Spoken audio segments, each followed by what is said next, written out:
Hello. आज अपन देखते हैं प्रैक्टिकल एग्जाम्पल फॉर कॉन्स्टेंट्स।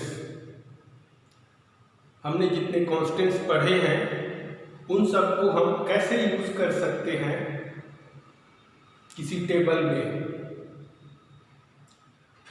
उसको यूज करने के दो तरीके हैं। एक तो हम जब टेबल क्रिएट करते रहते हैं उसी समय उसकी कमांड कर दें, या फिर दूसरा एक तरीका ऐसा भी होता है कि हमने टेबल तो बना लिया है लेकिन बाद में उसमें मेंशन करते हैं कि कॉन्स्टेंट्स कौन है और किस टाइप का है, तो उसके लिए ऑपरेशन होता है अल्टर टेबल। हम उस अल्टर टेबल के माध्यम से किसी भी टेबल में कॉलम या एट्रीब्यूट इंसर्ट कर सकते हैं या हटा सकते हैं। किसी एट्रीब्यूट को डाला जा सकता है, हटाया जा सकता है और उसके कंडीशंस या कंस्ट्रेंट्स को भी बदला जा सकता है। तो मैंने एग्जांपल के तौर पे इनके कमांड्स यहाँ पे लिख दिए हैं। अब देखिए, आपको सिर्फ इस कमांड को कमांड जो अपना क्या बोलते हैं एसक्यूएल है, एसक्यूएल सर्वर है, उसमें आपको चला के देखना है और उस हिसाब से आपको समझ में आते जाएगा कि किस कमांड को हमें किस तरीके से अप्लाई करें कि वो इन कॉन्स्टेंट्स को वहां पे बना सके। तो एक चीज और है इसमें कि जब भी आप किसी प्रोग्राम को वहां बनाते हैं तो सबसे पहले कनेक्ट करने के बाद आप ड्रॉप कमांड का इस्तेमाल कीजिए। उसके लिए क्या होता है, एसक्यूएल के बाद आता है ड्रॉप टेबल और यहां पे लिख दीजिए जो भी टेबल का नेम है। इससे होता क्या है कि अगर पहले इसी नाम से वहां टेबल बनी हुई है तो वो ड्रॉप हो जाती है। ड्रॉप कहने का मतलब है कि वो पूरा का पूरा खारिज हो जाता है, वो उस सर्वर में अवेलेबल नहीं रहता। एक कमांड होता है डिलीट कमांड। जब हम डिलीट कमांड को यूज करते हैं तो डिलीट जो है सिर्फ रो को ही डिलीट करने के काम आता है। इंसर्ट से तो हम रो इंसर्ट करते हैं, डिलीट कमांड के द्वारा हम रो को डिलीट करते हैं। लेकिन जब हम ड्रॉप कमांड यूज करते हैं तो पूरा का पूरा टेबल ही वहां से बाहर चला जाता है। तो इसलिए हम प्राय जब भी कोई भी आप प्रोग्रामिंग बनाइए, पहला काम ये कीजिए कि ड्रॉप टेबल नेम। जो भी टेबल है जो बनाना चाहते हैं उस टेबल नेम को पहले ड्रॉप करके देखिए। अगर वो पहले से एग्जिस्ट करता है तो वो ड्रॉप हो जाएगा, जिससे कि आप अगर उतना मेहनत किए, मेहनत करने के बाद अगर आप टेबल क्रिएट नहीं होता बल्कि वो एरर बतलाता है कि इस नेम का टेबल पहले से एग्जिस्ट है, उससे आप बच सकते हैं। तो अब देखिए, हमारा पहला एग्जांपल है वो सिंपल टेबल क्रिएशन का है। फर्स्ट में देखिए, create table state ID number, ये हो गया एट्रीब्यूट, ये हो गया उसका डेटा टाइप, हमने उसकी साइज ली है 3। स्टेट नेम के लिए हमने डेटा टाइप लिया है varchar 20, इसकी साइज रखी। स्टेट कैपिटल के लिए हमने varchar रखा डेटा टाइप और ये हो गया उसका साइज 20। और ये एस पॉपुलेशन है और पॉपुलेशन को हम 10 डिजिट के नंबर से दर्शा रहे हैं। इस टाइप से ये एक टेबल क्रिएट करके दे देगा। हमें ये कमांड करके सिर्फ इंटर बस करने होंगे, फिर वो ये टेबल क्रिएट कर देगा। अब देखिए कि दूसरा एग्जांपल में क्या है, यहां से हम कांस्टेंट यूज करना स्टार्ट करते हैं। इसमें हमने क्या लिखा है, create table student ID number 3 and not null. हमने यहां एक पहला कांस्टेंट यूज किया नॉट नल। इसका लिखने का तरीका देखिए, ये क्या होगा, एस आईडी एट्रीब्यूट हो गया, ये डेटा टाइप हो गया और डेटा टाइप के जस्ट बाजू में जो भी कांस्टेंट हमें इंक्लूड करने हैं वो हमने लिख दिया नॉट नल, ये हो गया। फिर ये एस नेम है और डेट ऑफ बर्थ है। इसमें क्या होगा कि जब ये एस आईडी का टेबल क्रिएट होगा उसके सामने लिखा रहेगा नॉट नल, बाकी सेम रहेगा। अब थर्ड वाले एग्जांपल में देखिए, जो अपन क्रिएट कर रहे हैं टेबल, वो हमने रखा वोटर। इसमें हमने इस फर्स्ट या फिर वोटर आईडी को हमने यूनिक कर दिया, यूनिक कर दिया। फिर ये where है और एज को, अच्छा हाँ, अब एज के लिए देखिए हम यहाँ पे एक दूसरा कांस्टेंट फिर से यूज कर रहे हैं। एज के लिए हमने लिया नंबर 2 डिजिट में प्राय सभी का एज आ जाता है। हमने देखो कांस्टेंट क्या लिखा है, चेक कांस्टेंट हम यूज कर रहे हैं और उसके सामने में लिखे हैं age is greater than equal to 18। इसका क्या मतलब है कि जब वो चेक करता है कि एज की वैल्यू 18 या 18 से ग्रेटर है वो तभी उसको इंटर करेगा, अन्यथा वो एरर बताएगा। इसमें एक खास बात और देखना कि अगर हमने ये यूनिक बनाया है तो वहां पे कोई वो प्रिंट नहीं होता जैसा नॉट नल के लिए होता है। नॉट नल अगर करते हैं तो नॉट नल प्रिंट होता है, लेकिन यूनिक जो होता है वो प्रिंट नहीं होगा और ना ही ये चेक वाली जो चीजें हैं वो प्रिंट होगी। लेकिन वो जब आप उसमें वैल्यू इंटर करेंगे उस समय ये चीज बतलाया जाएगा कि वो सही है या नहीं है। अगर स्टेटमेंट गलत हुआ तो वो एरर बतलाएगा। अब देखिए फोर्थ वाले एग्जांपल्स में ये प्रैक्टिकल देखो, क्रिएट टेबल एम्प्लॉय। हमने एम्प्लॉय नाम का एक टेबल क्रिएट करना है हमें, तो हमने एम्प्लॉय आईडी को ले लिया प्राइमरी की। हम देखो यहाँ भी लिखने का तरीका क्या है कि हम जो एट्रीब्यूट और डेटा टाइप है उसके जस्ट में सामने ही हम उनके कांस्टेंट को लिखे जा रहे हैं। ये है प्राइमरी की। अब ये ई नेम ये हो गया, ई डिपार्टमेंट ये हम यहाँ पे इसको लिख रहे हैं नॉट नल और इसको बना दिए हमने यूनिक। एक साथ हमने 3 कांस्टेंट यहाँ पे यूज किए हैं।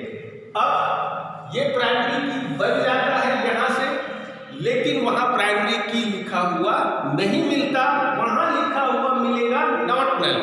क्योंकि हम जानते हैं प्राइमरी की हमेशा जो होता है नॉट नल और यूनिक होता है, तो यूनिक को तो वो रिप्रेजेंट नहीं करता बल्कि नॉट नल को बतलाता है। तो ये या इसके सामने हमें लिखा हुआ मिलेगा नॉट नल, ये तो से जो रहेगा, इसके सामने भी नॉट नल मिलेगा और ये यूनिक अपने को नहीं दिखाई देगा बल्कि इसका जो टेबल है वो क्रिएटेड रहेगा। लेकिन जब भी आपके लिए 2 मोबाइल नंबर को यहाँ इंटर करेंगे तो उस समय वो एरर बतलाएगा क्योंकि हमने इसको रखा है यूनिक। अब देखिए एक 5वां क्रिएट टेबल क्लाइंट। हमने क्लाइंट नाम से एक टेबल क्रिएट किया, इसमें सीआईडी को रखा प्राइमरी की। प्राइमरी की के बारे में पता है कि वो जब प्रिंट होगा या टेबल क्रिएट होगा तो नॉट नल दिखेगा, लेकिन वो प्राइमरी की रहेगा। और इसको हमें जब भी इंसर्ट करने होंगे वैल्यूज उस समय ये ज्यादा ध्यान देने का है कि वो यूनिक भी होने चाहिए और नॉट नल भी रहने चाहिए। ये सी नेम का हो गया। अब देखिए यहाँ जो हमने एक नया कांस्टेंट डाला है एड्रेस, सी एड्रेस वेयर 20 ये उसका डेटा टाइप हो गया। अब लिखा हमने डिफॉल्ट वैल्यू, डिफॉल्ट लिखा और इस सिंगल कोट के अंदर चूंकि यह स्ट्रिंग है इसलिए हमने इसको सिंगल कोट के अंदर लिखा है जगदलपुर। इसका क्या मतलब हुआ, ये भी वैसे दिखता नहीं है, मतलब क्रिएट टेबल होगा वहां पे ऐसा नहीं लिखा रहेगा कि डिफॉल्ट जगदलपुर, लेकिन जब आप इंटर करेंगे तो अगर आपने वैल्यू यहाँ पे नहीं डाली, एड्रेस नहीं डाली, तो ये वहां पे जगदलपुर को ले लेगा।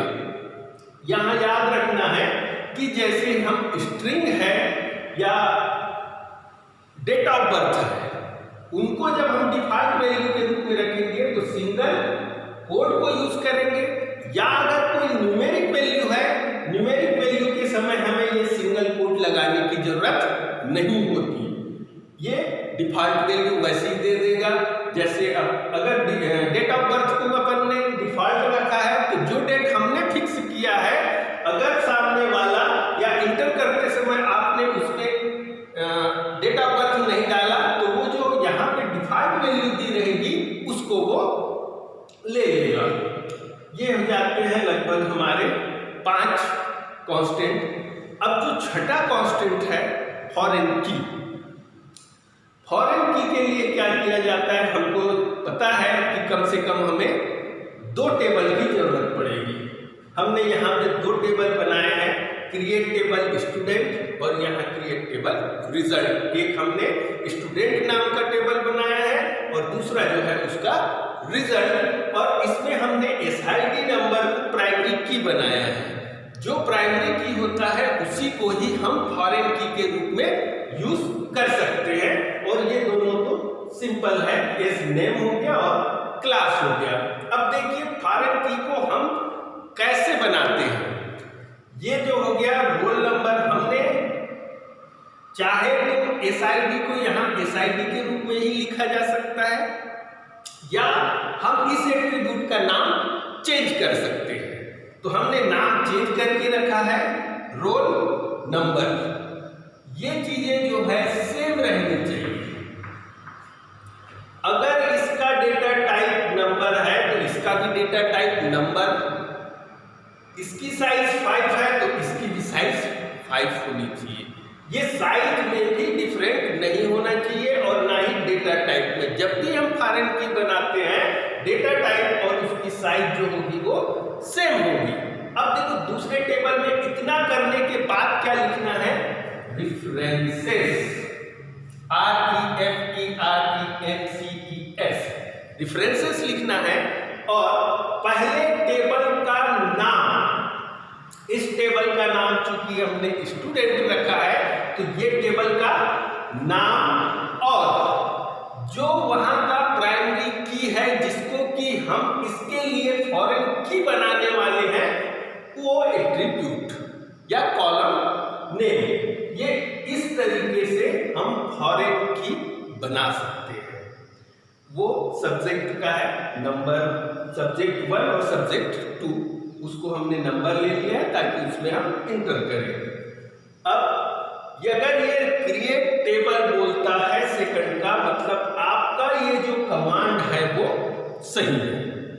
अब इसको आप प्रैक्टिकल करके या वैल्यू इंसर्ट कर करके देख सकते हैं।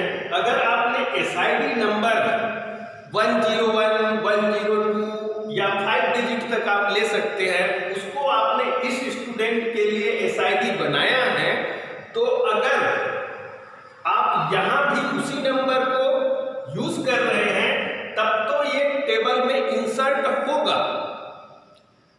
मतलब ये जो वैल्यू SID को दोगे वही इसमें वैल्यू इंटर करोगे, तब वो